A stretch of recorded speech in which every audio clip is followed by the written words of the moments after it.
લડાઈ બીજી રીતે નહીં, ભારત સરકારે જે કાયદો કરેલો છે ને, આપણે એક પણ વસ્તુ વધારે નથી જોતી. એટલે તમારામાંથી કોઈ પણ પત્રકાર મિત્રો આમાં આજની તારીખમાં ભાજપના જ લૂંટારા છે, એટલે એમાં કોઈ કહેવામાં કોઈને કોઈ શંકાને સ્થાન નથી. એટલે ભાજપના નેતાઓ, ભાજપના શાસકો, અત્યારના કલેક્ટરો, અત્યારનું પોલીસ ડિપાર્ટમેન્ટ, એમાં નાના કર્મચારીઓ નહીં, બેઠેલા આ બધા જ લોકો, નહીં તો જે પોલીસ આપણી પર તકલીફ હોય તો આપણને બચાવવાનું કામ કરવાનું હોય, એ જ પોલીસને આ લોકો ખેતરોમાં કંપનીના થાંભલા ખોડવા મોકલે. આ બધા ખેડૂતના દીકરાઓ છે, એમની બી મજબૂરી જુઓ. મને યાદ છે 2013 નો સાલભાઈ, એક પોલીસે મારી ધરપકડ કરી, રાતે મને લઈ ગયા, હાથ કાળા કરાવીને છાપા બાપા બધું વાળે ને બધું કર્યું. એ કરતા પહેલા મારા પગ આમ પગે લાગ્યા. મેં કીધું કેમ તમે મારાથી મોટા છો પગે લાગો છો?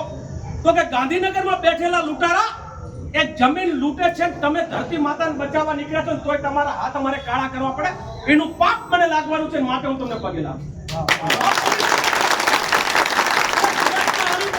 છે અને સરકારની દાદાગીરીની સામે ઝૂકીને ચાટુકારી કરનાર અધિકારીઓ પણ છે.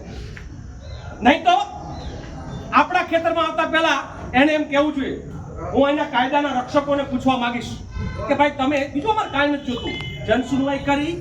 તમારા ગામમાં જનસુનવાઈ થઈ? જનસુનવાઈ થવી જોઈએ કે ના થવી જોઈએ? તો અમે કાયદાની માંગ કરી. બજાર ભાવના, બજારના 4 ગણા રેટ કાયદો કે છે, આપવા જોઈએ કે ના આપવા જોઈએ? એ મળ્યા એની ખાતરી પોલીસ કે રેવન્યુ ડિપાર્ટમેન્ટ કે કલેક્ટરે કરી? ગામની જમીન 100% સરકાર કાયદો કે છે, જે ખેતીની જમીન હોય, સારી ઉત્પાદક હોય, એમાં કોઈ પણ પ્રકારનું કામ કરી શકાય નહીં.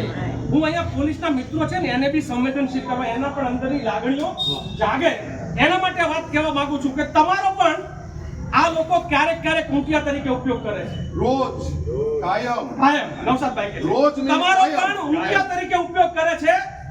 આજ અમારા લોકોની જમીન જશે, કાલ તમારા ગામમાં આ થાંભલા આવવાના છે, યાદ રાખજો. એટલે તમે પોલીસ તરીકે ક્યારેક, આપણા અંગ્રેજો વખતે ભારતના લોકો ક્યારેક અંગ્રેજીની સેનામાં હતા ને, તમને ખબર છે? ફિલ્મ જોઈ ને મંગલ પાંડે ને બધા, એને ત્યાં ગોરાઓને ના પાડી દીધી કે મારા દેશના લોકોને તમે લૂંટો તો ના ચાલે. આ ગોરા નહીં પણ ગૌવર્ણા આપણા દેશના લૂંટારાઓ છે, તમને અત્યારે હથિયાર તરીકે આગળ કરે છે.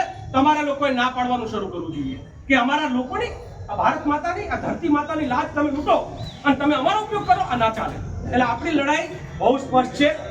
કાયદાને મર્યાદામાં રહીને, કાયદા મુજબ ખેડૂતોના હક અને અધિકાર ના છીનવાય. એટલે કોઈ પણ આપણામાંથી કાયદા વિરુદ્ધની વાત આપણે નહીં કરીએ. પાકું ને?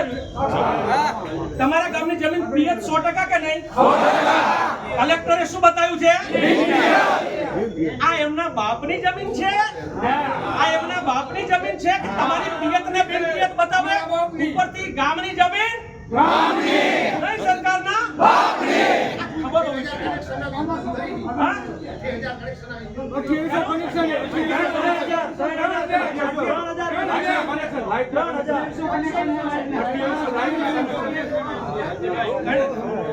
ગામમાં 3000 કનેક્શન છે, એટલે ચોખવટ. અને આપણામાંથી ભૂલથી પણ કોઈ એમ લોકો કે, અને આ લોકો, ગુજરાત સરકાર શું ઈચ્છે છે ખબર છે? ગમે ત્યાં ખેડૂત આંદોલન થાય ને, એટલે કાંઈક હળીચાળો કરે એટલે આંદોલન વિખાઈ જાય. આમાં તો એવું રાખવું છે, તમે પકડવા માંગતા હોય ને તો અમારે આ રીતે આવવું છે, લ્યો પકડી લો. કામ જ નથી.